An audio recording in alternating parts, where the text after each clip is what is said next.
Number one, Emailgate is not the same as Watergate, which was actually a whole series of crimes, a major criminal conspiracy inside the White House by Richard Nixon.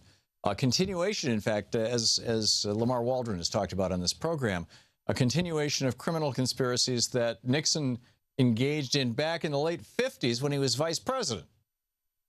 Taking bribes from the Dairy Association, screwing up the U.S. relationship with Cuba on behalf of, or attempting to, on behalf of the casino and mafia millionaires down in Cuba, and his ties to the mob and everything. I mean, it was amazing, and that's why in 73, 74, 75, after the Church Commission and after Nixon's resignation in 75, and after all this stuff, that there were these new laws passed, right, to prevent this kind of thing, laws that many of which have now been struck down by our U.S. Supreme Court, specifically by conservatives on the Supreme Court, who say that somehow criminal activity, that's a conservative value.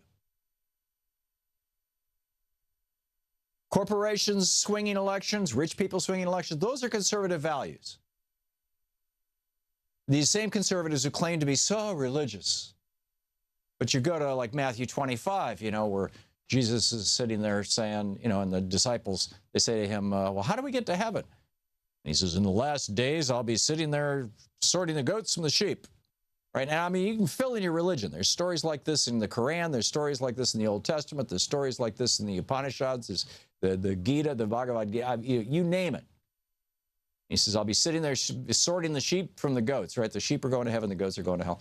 And I will say to the sheep, or I'll say to the goats, when I was thirsty, you didn't give me water. When I was hungry, you didn't feed me. When I was in prison, you didn't visit me. When I was naked, you didn't clothe me. When I was sick, you didn't heal me. Off to hell with you. And I'm going to say to the sheep, when I was thirsty, blah-de-blah, and you're going with me to heaven, to the sheep, who fed him when he was hungry.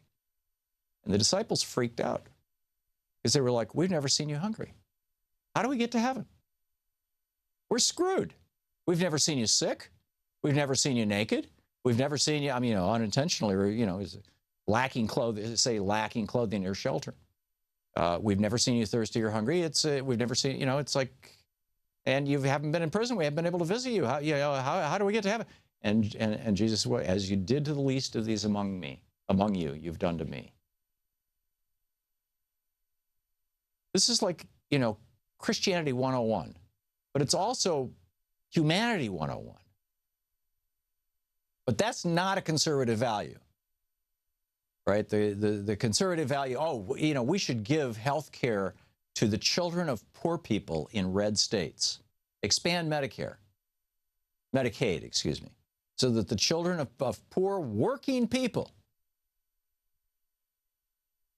in the Republican-controlled states can have health care. Oh, no. That's not a conservative value. Let's try to have everybody in the country have health care. Nope, sorry, that's not a conservative value. Let's try to make sure that people have housing. No, that's not a conservative value. Let's do something about food stamps, all these other, but nope, sorry, that's not a conservative. Well, what the hell is a conservative value anymore? Other than money and power. Doing away with regulations so that petro-billionaires can make more money and giant corporations can poison our planet. What the hell happened? My dad called himself a Republican until the day he died, and I know that he held positive values, the values that I share with you.